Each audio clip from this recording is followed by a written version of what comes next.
Touring talkies ரசிகர்களுக்கு வணக்கம். வாங்க லென்ஸ் நிகழ்ச்சிக்கு போகலாம்.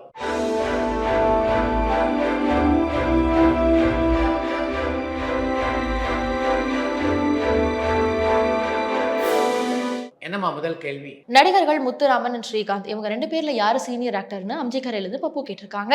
நவரச திலகம் முத்துராமன் 1959ஆம் ஆண்டிலேயே தமிழ் சினிமாவில் அறிமுகமாகிவிட்டார். அந்த ஆண்டிலே அவர் நடித்து சகோதரி, 4 பேர் நிலம் உட்பட 4 திரைப்படங்கள் வெளியாகின. ஆனால் ஸ்ரீகாந்த் தமிழ் சினிமாவில் அறிமுகமானதுன்னு அது 1965ஆம் ஆண்டிலே தான். அந்த ஆண்டில் தான் ஸ்ரீதருடைய இயக்கத்திலே அவர் கதாநாயகன் நடித்திருந்த வெந்நீர் ஆடை திரைப்படம் திரைக்கு வந்தது. நடிகர் ஜெயம் ரவி and நடிகை கீர்த்தி சுரேஷ் நடிச்சிருக்க சைரன் திரைப்படத்தினுடைய ட்ரெய்லர் பார்த்துட்டீங்களா? அதை பத்தின உங்களுடைய கருத்து என்னன்னு அம்பத்தூர்ல இருந்து சங்கர் கேட்டிருக்காங்க.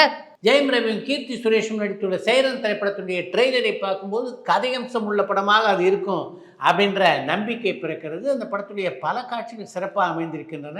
அதனால் சைரன் திரைப்படம் ஒரு நல்ல திரைப்படமாக இருப்பதற்கு வாய்ப்புகள் இருக்கின்றன. பாரதிராஜா சாரினுடைய பிரதான எடிட்டர்னு யாராவது இருந்தாங்களா? அப்படி இருந்தாங்கன்னா அவங்கள பத்தின அறியாத தகவல்கள் இருந்தால் ஷேர் பண்ண முடியுமான்னு பாஸ்டன்ல இருந்து மாதவ் கேட்டிருக்காங்க. பாரதிராஜாவை பொறுத்த வரைக்கும் ஒரே படத்தொகுப்பாளரோடு அவர் தொடர்ந்து பணியாற்றியதில் பல படத்தொகுப்பாளர்கள் அவரோடு இணைந்து பணியாற்றியிருக்கிறார்கள். ஆரம்பத்தில் திருநாவுக்கரசு என்பவர் கொஞ்ச காலம் அவரோடு பணியாற்றினார். அதுக்கு பின்னால் பாஸ்கரன் என்கின்ற படத்தொகுப்பாளர் பணியாற்றினார். இதுக்கிடையில் தெலுங்கு பட உலகைச் சேர்ந்த சண்டி என்பவரும் ஓரிரு படங்களிலே பாரதிராஜாவோடு இணைந்து பணியாற்றினார். அப்படிப்பட்ட சூழ்நிலையில் தான் ராஜகோபால் என்ற படத்தொகுப்பாளரை நான் பாரதிராஜாவுக்கு அறிமுகம் செய்து வைத்தேன். நல்லது காலமில்ல போன்ற படங்களுக்கு படத்தொகுப்பாளராக இருந்தவர் ராஜகோபால். அந்த படத்தில் பணியாற்றியிலிருந்து அவர் எனக்கு நல்லா தெரியும் அப்படின்றதுனால நான் தயாரித்த முதல் படத்திலே அவரை படத்தொகுப்பாளராக்க வேண்டும் என்று நான் ஆசைப்பட்டேன். அதை பாரதிராஜா சொன்னோடனே அவரும் ஏற்றுக்கொண்டார். மண்வாசனை திரைப்படத்திலே அவர் செயலாற்றிய விதம் பாரதிராஜாவுக்கு ரொம்ப பிடிச்சிருந்ததுனால தொடர்ந்து பாரதிராஜாவோடு இணைந்து பல படங்களை பணியாற்றக்கூடிய வாய்ப்பு அவருக்கு கிடைத்தது. அவர்கிட்ட உதவியாளராக இருந்தவர் தான் மோகன்ராஜ். அவரும் பாரதிராஜாவோடு இணைந்து பல படங்களிலே பணியாற்றியிருக்கிறார். பாரதிராஜா இயக்கிய வேதம்பூது படத்திலே பணியாற்றியதற்காக சிறந்த படத்தொகுப்பாளருக்கான தேசிய விருது மோகன்ராஜுக்கு கிடைத்தது. அதுக்கு பின்னாலே மோகன்ராஜோடு பணியாற்றி கொண்டிருந்த பயணி வேலை படத்தொகுப்பாளராக உயர்த்தினார் பாரதிராஜா. பாரதிராஜோடு இணைந்து பல படங்களிலே பணியாற்றக்கூடிய வாய்ப்பு பயணிகளுக்கு அதை தொடர்ந்து கிடைத்தது. இசையமைப்பாளர் இளையராஜா சார் தயாரிச்சு ஆனந்தகுமி திரைப்படத்தினுடைய இயக்குனரான பாலகிருஷ்ணன் யாரு?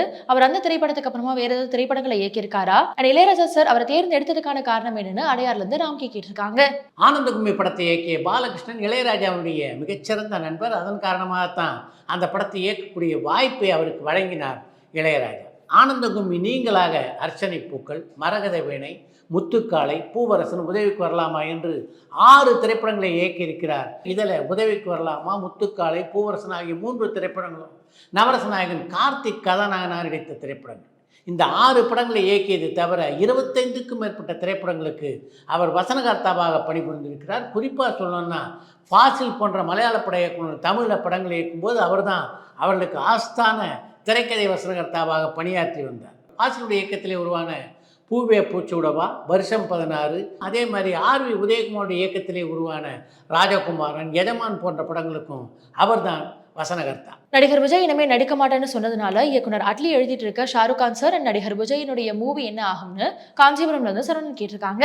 விஜய் அரசியலில் இறங்குவதை பற்றி தீவிரமாக முடிவெடுத்தார் அப்படின்றதுனால இனி ஷாருக் கானோடு இணைந்து அவர் நடிப்பதற்கான வாய்ப்புகள் மிக குறைவு. முன்னாடி எஸ்ஏசி சார் நடிகர் விஜய் அரசியலுக்கு வருவார்னு சொன்னதுனால கோவப்பட்ட நடிகர் விஜய் இப்ப அதே தானே பண்ணியிருக்காரு. அப்புறம் எதுக்கு நடிகர் விஜய்க்கு எஸ்ஏசி சார் மேல அவ்வளவு கோவம்னு அம்ஜிகரையில இருந்து பப்பு கேட்டிருக்காங்க. விஜய் அப்போது இருந்த மனநிலை வேறு, இப்போது இருக்கின்ற மனநிலை வேறு. அதன் காரணமாகத்தான் தன்னுடைய தந்தை மீது ஒரு கோபம் ஏற்பட்டது. அந்த காலகட்டத்தில் அரசியல் நுழையிறது அப்படின்னு அவர் முடிவெடுத்திருந்தார்னா அவருடைய தந்தையை கட்டி அணைத்து ஆதரிச்சிருப்பாரு. சூப்பர் ஸ்டார் ரஜினிகாந்த் சாரினுடைய தமிழ் உச்சரிப்பு இன்னும் பிற மொழியாளர்களுடைய தமிழ் உச்சரிப்பு மாதிரியே இருக்கே. பிற மொழியாளர்கள் சில வருஷம் தமிழ்நாட்டில் இருந்தாலுமே நல்லா தமிழ் பேசும்பொழுது super star Rajinikanth sir Tamil இண்டஸ்ட்ரியில இத்தனை வருஷம் இருந்தும் அவருடைய உச்சரிப்பு மாறாம இருக்கிறதுக்கான காரணம் என்னன்னு பண்ருட்டியில இருந்து ராகுல் கேட்டிருக்காங்க. ரஜினிகாந்த் இப்படியே பேசி பல ஆண்டுகளாக கேட்டுக்கொண்டிருப்பதனால அவர் அந்த மொழியை மாற்றி பேசினா கூட அவ்வளவு நன்றாக இருக்காது அப்படின்றது தான் என்னுடைய எண்ணம். தயாரிப்பாளர் கே பாலாஜியினுடைய சொந்த ஊர் கேரளாவா அல்லது தமிழ்நாடான கோயம்புத்தூர்ல இருந்து அஜய் கேட்டிருக்காங்க. பாலாஜி அச்சு அசலாக தமிழ்நாட்டுக்காரர் தான். அவர் பிறந்தது கூட சென்னையில தான். அவருடைய தந்தையினுடைய பெயர் கிருஷ்ணமாச்சாரி, அவருடைய தாயாருடைய பெயர் ஜானகி தேவி. சரி, இப்போ தமிழ் சினிமாவில் எந்த ஹீரோயின் டாப்ல இருக்காங்க அண்ட் உங்களுடைய சாய்ஸ் படி 2023 கனவு கண்ணினா அது எந்த ஹீரோயின் சார்னு காஞ்சிபுரம்ல இருந்து சரவணன் கேட்டிருக்காங்க. இப்போது தமிழ் சினிமாவை பொறுத்த வரைக்கும் இங்கே டாப் கதாநாயகன் யார் அப்படின்னு சொல்ல முடியாத ஒரு சூழ்நிலை தான் இருக்கிறது. அதே மாதிரி பார்த்தீங்கன்னா கடந்த ஆண்டிலையும் யாரையும் கனவு கன்னி அப்படின்னு சுட்டி காட்டவே முடியல. இயக்குனர் செல்வராகவன் சாரனுடைய புதுப்பேட்டை 2 அண்ட் 1001 2 ஆகிய 2 திரைப்படங்களை எப்போ அவர் தொடங்குவார்னு மதுரையிலிருந்து திருமராஜா கேட்டிருக்காங்க. புதுப்பேட்டை 2, 1001 2 ஆகிய 2 திரைப்படங்கள்ல புதுப்பேட்டை 2 திரைப்படத்தை இயக்குவதில் தான் செல்வராஜன் மிகவும் தீவிரம் காட்டி வருவதாக தெரிகிறது. அந்த படத்துடைய படப்பிடிப்பு இந்த ஆண்டினுடைய இறுதியிலே தொடங்கக்கூட கொஞ்சம் வாய்ப்பு இருப்பதாக நான் நினைக்கிறேன். நடிகர் நிழல்கள் ரவிக்கு இது வரைக்கும் எந்த பெரிய விருதும் வழங்கப்படலையே ஏன்? அவருடைய குடும்பத்தினர் யாராவது திரைத்துறையில இருக்காங்களா? அவரை சாய்பு சித்ரா நிகழ்ச்சியில எதிர்பார்க்கலாமான்னு சென்னையிலிருந்து சந்தனகுமார் கேட்டிருக்காங்க. பெரிய அளவிலே விருதுகள் என்பது நிழல்கள் ரவிக்கு மட்டுமா வழங்கப்படலை? இசை மேதையான MS விஸ்வநாதனையே நம்ம கௌரவிக்க தவறிவிட்டோமே. அதனால இதெல்லாம் பெரிதாக பொருட்படுத்த தேவையில்லை அப்படின்னு தான் நான் நினைக்கிறேன். நிழல்கள் ரவியுடைய பையன் நேரடியாக சினிமாவில் சம்மந்தப்படலை அப்படின்னாலும் அனிமேஷன் துறையில் இருக்கிறார். அந்த வகையில் சினிமாவிலே லேசான ஒரு தொடர்பு அவருக்கு இருக்கிறது. நிழல்கள் ரவி ஏற்கனவே நம்முடைய சாய்வு சித்ரா நிகழ்ச்சியிலே பங்கேற்று தன்னுடைய வாழ்க்கை அனுபவங்களை பகிர்ந்து கொண்டிருக்கிறார். அந்த லிங்க் டிஸ்கிரிப்ஷன் பாக்ஸிலே தரப்பட்டிருக்கிறது. லால் சலாம் திரைப்படத்தினுடைய நான் தியேட்டரிக்கல் பிசினஸே டேபிள் ப்ராஃபிட் அடைஞ்சதுனால தானா தியேட்டர் ரிலீஸ்க்கு பெரிய விளம்பரங்கள் பண்ணாம இருக்காங்கன்னு யாழ்ப்பாணத்துல ஜோனி கேட்டிருக்காங்க. அவ்வளவு பெரிய முதலீட்டிலே லால் சலாம் படத்தை தயாரித்திருக்கின்ற அந்த நிறுவனத்துக்கு அந்த படத்தை எப்படி விளம்பரம் செய்து மக்கள் மத்தியிலே கொண்டு போய் சேர்க்க வேண்டும் என்று தெரியாதா என்ன? அவங்க ஏதோ தனியாக திட்டம் வச்சிருக்காங்கன்னு நினைக்கிறேன். ராஜ்கமல் ஃபிலிம்ஸ் இன்டர்நேஷனலுடைய ஒரு ட்வீட் பார்த்தேன். அதில் லோகேஷ் கனகராஜும் ஸ்ருதி ஹாசனும் இருந்தாங்க. அதை பற்றின அப்டேட் சொல்ல முடியுமா சார்? அண்ட் லோகேஷ் கனகராஜ் ஹீரோவா நடிக்க போறாரா அல்லது லோகேஷ் கனகராஜ் நடிகை ஸ்ருதி ஹாசனை வச்சு டைரக்ட் பண்ண போறாரான்னு முகமது கேட்டிருக்காங்க. அந்த ட்வீட்டை நானும் பார்த்தேன். ஸ்ருதி ஹாசனுடைய இசை ஆல்பம் ஒன்றிலே லோகேஷ் கனகராஜ் நடிக்க இருப்பதாக இப்போது செய்திகள் வெளியாகியிருக்கின்றன. அது எந்த அளவுக்கு உண்மை அப்படின்றத பொறுத்திருந்து தான் பார்க்கணும். நடிகர் ராம்கி இப்போ ஏதாவது திரைப்படங்கள்ல நடிக்கிறாரா? அவரை சாய்வு சித்ரா நிகழ்ச்சியில எதிர்பார்க்க முடியுமான்னு பாலக்கோட்ல இருந்து சங்கர் கேட்டிருக்காங்க. ராம்கி இப்போது எந்த படத்திலும் நடிப்பதாக தெரியல. ஆனால் பல விளம்பர படங்களை தொடர்ந்து இயக்கி கொண்டிருக்கிறார். மலையாள நடிகரான ரோஷன் மாத்தவுக்கு அங்கே ரெட் கார்டு வழங்கப்பட்டு படங்களை நடிக்கிறதுக்கான வாய்ப்புகள் வழங்கப்படாமல் இருந்துச்சு. ஆனால் இப்போ சமீபத்தில் அமேசான்ல ரிலீஸ் ஆயிருந்த ஒரு வெப் சீரிஸ்ல அவர் நடிச்சிருந்தாரு. தயாரிப்பாளர் சங்கம் அண்ட் நடிகர் சங்கத்தின் மூலியமா வழங்கப்பட்ட ரெட் கார்டு அமேசான் மாதிரியான OTT நிறுவனங்களுக்கு செல்லுபடி ஆகாதா? என் தமிழ்ல இந்த மாதிரியான சம்பவங்கள் நடந்திருக்கான்னு ஸ்ரீலங்கால இருந்து மதிஷான் கேட்டிருக்காங்க. திரைப்பட சங்கங்களால் விதிக்கப்படுகின்ற இது போன்ற ரெட் கார்டெல்லாம் OTT நிறுவனங்களை கட்டுப்படுத்தாது. சார், நீங்க தயாரிச்ச திரைப்படத்தை இயக்கிறதுக்கான வாய்ப்பை இயக்குநர்கள் CB Rajendran and Manivannan sir ஆகியோருக்கு மட்டும் வழங்கினதுக்கான காரணம் என்னன்னு சென்னையிலிருந்து சதீஷ் கேட்டிருக்காங்க.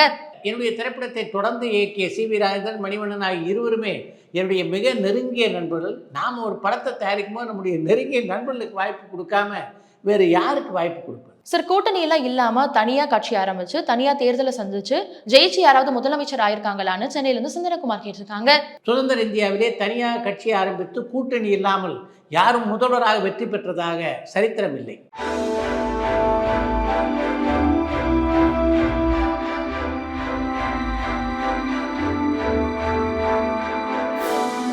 தூர்தர்ஷன் முதல்ல சேட்டலைட் கிடையாதா அண்ட் கேபிள் இல்லாத நிலையில எப்படி அவங்க ஒளிபரப்பு பண்ணாங்கன்னு ஃபைசல் சவுதியிலிருந்து கேட்டிருக்காங்க. தூர்தர்ஷன் ஆரம்பிக்கப்பட்ட காலகட்டத்தில் இப்போது உள்ளது மாதிரி சேட்டலைட் வசதிகள்லாம் கிடையாது. அதனால டெரஸ்ட்ரியலில் தான் அதை ஒளிபரப்பி கொண்டிருந்தார்கள். தூர்தர்ஷன் நிகழ்ச்சிகளை ரேடியோ வேவ்ஸ் என்று சொல்லக்கூடிய காற்று அலைகளில் கடத்துவாங்க. அந்த அலைகளிலிருந்து ஆண்டனா மூலம் அந்த நிகழ்ச்சிகள் எல்லாம் பெற்று உங்களுடைய டிவியில் அதை நீங்கள் இது வரைக்கும் பார்த்துக்கிட்டு வந்தீங்க. அதுக்கு பின்னாலே பல ஆண்டுகள் கழித்து தான் சேட்டலைட் தொழில்நுட்பம் வந்தது. இப்போ தூர்தர்ஷன் நிகழ்ச்சிகளை நீங்கள் பார்க்குறதுன்னா அது சேட்டலைட் மூலமாகத்தான் பார்க்கிறீர்கள். அடுத்து இன்று ஒரு தகவல். மாடர்ன் தியேட்டர்ஸ் தயாரிப்பில் மிகப்பெரிய வெற்றியை பெற்ற படம் 1000 தலை வாங்கி அபூர்வ சிந்தாமணி என்ற திரைப்படம். தமிழில் அந்த படம் மிகப்பெரிய வெற்றியை பெற்றதுனால அதை தெலுங்கிலே தயாரிக்க திட்டமிட்டார் மாடர்ன் தியேட்டர்ஸ் அதிபரான TR சுந்தரம். சகஸ்ர சிரச்சேத அபூர்வ சிந்தாமணி என்று தெலுங்கிலே அந்த படத்துக்கு பெயர் சூட்டப்பட்டது. அந்த படத்தில் கதாநாயகன் நடித்தவர் ஜக்கையா. அந்த படத்துடைய படப்பிடிப்பு தொடர்ந்து நடைபெற்று கொண்டிருந்த போது ஒரு நாள் அந்த படத்துடைய படப்பிடிப்பிலே ஒரு விபரீதம் ஏற்பட்டது. அந்த படத்துடைய கதைப்படி அரசர்கிட்ட ஜக்கையா அடி வாங்குவது போல் ஒரு காட்சி. அந்த காட்சியை எடுப்பதற்கு அந்த படத்துடைய இயக்குனர் தயாரான போது இது மாதிரி காட்சியெல்லாம் நான் நடிக்க மாட்டேன் என்றார் ஜக்கையா. ஏன் அப்படின்னு அந்த இயக்குனர் அவரை பார்த்து ஆச்சரியமாக கேட்டபோது, இந்த மாதிரி காட்சி நடித்தா ஆந்திராவில் என்னை யாரும் மதிக்க மாட்டாங்க, அங்கே என்னுடைய மார்க்கெட் சுத்தமாக போயிடும். என்னை பொறுத்த வரைக்கும் என்னுடைய ஆந்திரா மார்க்கெட் தான் ரொம்ப முக்கியம், இந்த படம் எனக்கு முக்கியம் இல்லை. அதனால் நான் வாங்கின அட்வான்ஸை கூட திருப்பி கொடுத்துட தயாராக இருக்கேன், இந்த காட்சியில் நான் நடிக்க மாட்டேன் என்று திட்டவட்டமாக சொன்னார் ஜக்கையா. இந்த சம்பவம் நடந்தபோது மாடர்ன் தியேட்டர்ஸ் அதிபரான TR சுந்தரம் சேலத்தில் இல்லை, அவர் சென்னையில் இருந்தார்.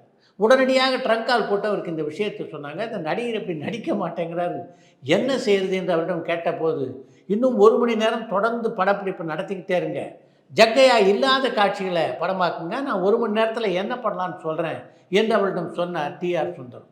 சரியாக 1 மணி நேரம் கழித்து மாடர்ன் தியேட்டர்ஸ் எதிரான டிஆர் சுந்தரத்துக்கிட்டேருந்து அவங்களுக்கு ஃபோன் வந்தது. ஜக்கையாவை இன்றைக்கே பேக் பண்ணி நீங்கள் ஊருக்கு திருப்பி அனுப்பிச்சிருங்க, நான் இன்னொரு கதாநாயகனோடு நாளை காலையிலே சேலத்துக்கு வருகிறேன் என்றார் டிஆர் சுந்தரம். அப்படி அவர் அழைத்து கொண்டு வந்த நடிகர் தான் காந்தாராவ். அப்போது தெலுங்கிலே பல திரைப்படங்களே கதாநாயகன் நடித்து கொண்டிருந்த காந்தாராவ் ஜக்கையாவுக்கு பதிலாக மாற்றப்பட்டு அந்த படத்திலே கதாநாயகன் நடித்தார். அந்த படம் மிகப்பெரிய வெற்றியை கண்டார். இப்படி துணிச்சலாக முடிவெடுக்கின்ற பழக்கத்தை எல்லா படங்களிலும் வைத்து கொண்டிருந்தவர் தான் மாடர்ன் தியேட்டர்ஸ் அதிபரான டிஆர் சுந்தரம்.